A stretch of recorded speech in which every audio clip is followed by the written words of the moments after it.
At nais ko ring munang bumati sa lahat ng ating mga mahal na kapatid sa buong daigdig, lalo na sa ating mahal na tagapamahalang pangkalahatan, ang kapatid na Eduardo V. Manalo, at sa ating pangalawang tagapamahalang pangkalahatan, ang kapatid na Angelo Eranio Manalo at sa kanilang sambahayan.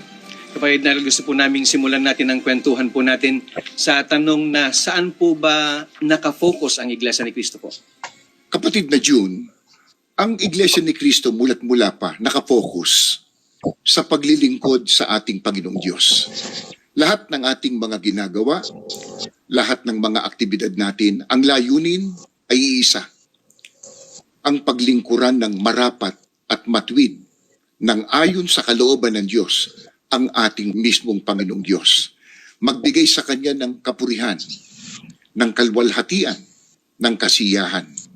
Mababasa natin yan sa banal na kasulatan sa Exodo 33:13 hanggang 14 na talagang pananagutan natin, lalo na tayong mga kabilang sa hinirang ng Diyos, magbigay ng kasiyahan sa ating Panginoong Diyos. Kaya ang ginawang paksang diwa ng ating tagapamahalang pangkalahatan, ng kapatid na Eduardo Manalo, ng nakaraang pagdiriwang natin ng Iglesia ay patuloy na magbigay ng kasiyahan sa Diyos ang kanyang bayan.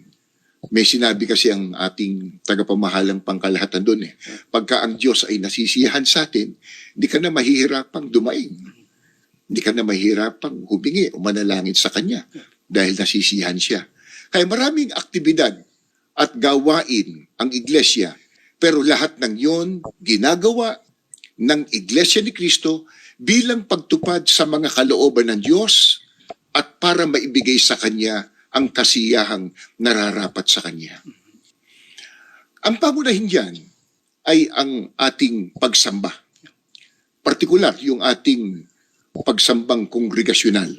Sapagkat meron tayong pagsambang individual, meron din tayong pagsambang pangsambahayan, pero ang isa sa pangunahin, yung pagsambang kongregasyonal, na tinatawag din sa Bibliang pagkakatipon, na ang mga Iglesia ni Cristo, mga kapatid, nagtitipon sa gusaling sambahan, meron tayong pag-awit, pananalangin ng pagpupuri, meron tayong mga paghahandog, yan napakahalaga. Ito'y ginagawa ng mga kapatid sa loob ng Iglesia, sa buong daigdig, sa kanilang pagsampalataya na ang Diyos ang may ibig, na huwag nating pabayaan ang ating pagsamba o ang ating pagkakatipon.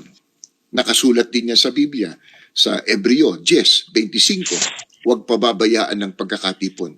Kaya, anuman po ang sitwasyon ng buhay, anuman po ang masagupan ng mga kapatid, anuman ang anyo ng pagsubok na dumating sa kanila, nagtatalaga ang mga mananampalatayang kapatid sa kanilang pagdalo sa pagsamba. Totoo nga, kahit may mga kalamidad, nitong mga nakaraang araw o mga linggo pa, dito sa ating bansa, hindi lang sa Luzon Visayas, Mindanao, matindi yung pagbaha. Pero kahit lumusong sa baha, ang mga kapatid, makadalo lang sa pagsamba.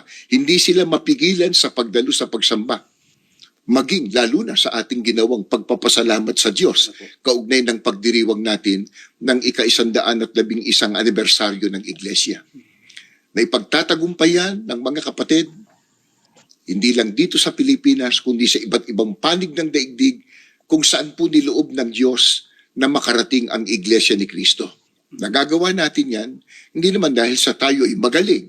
Lahat ng yan ay sa awa at tulong ng ating Panginoong Diyos. At nakatutuwa po kapatid na Arnel, may mga napanood po tayong mga video sa social media, maging sa television po, na yung mga kapatid po natin, talagang makikita mong naglalakad patungo po sa gusaling sambahan at sila'y lumulusong sa tubig baha. Yung isa nga pong na-interview po ng reporter na kapatid po nating kabataan na patungo po sa gusaling sambahan, tinanong po, bakit ka nagpunta kahit may baha? Dahil yun ipagtupad po sa tungkulin. Yun ang kanilang pananampalataya na kahalagahan po ng pagdalo po nila ng pagsamba. Tangi po sa mga pagsamba, kapatid na Arnel, ano pa po ang mga aktibidad sa loob ng iglesia na matagumpay na naisakatuparan po? Ang isa pa sa mga gawaing pinagtutuunan ng pansin ng iglesia, kapatid na June, at sa lahat po ng sumusubaybay sa amin ay ang gawaing pagpapalaganap ng dalisay na ebanghelyo na yan din po ang mga salita ng Diyos na nakasulat sa Biblia na sinasampalatayanan ng Iglesia ni Cristo. Hindi ito tinitigilan ng mga kaanib sa pangunguna ng ating tagapamahalang pangkalahatan, ang kapatid na Eduardo V. Manalo. May mga malaking pamamahayag na isinasagawa, hindi lamang sa mga malalaking venue tulad ng mga covered court, gymnasium, convention centers, at iba pa. Katulad nung malalaking pamamahayag na kamakailan lang ay pinangasiwaan ng ating pangalawang tagapamahalang pangkalahatan, ang kapatid na Angelo Eranio Manalo, ng isang naging venue ay ang mismong Philippine Arena. Opo. Alam naman natin na mahigit 50,000 ang seating capacity ng Philippine Arena.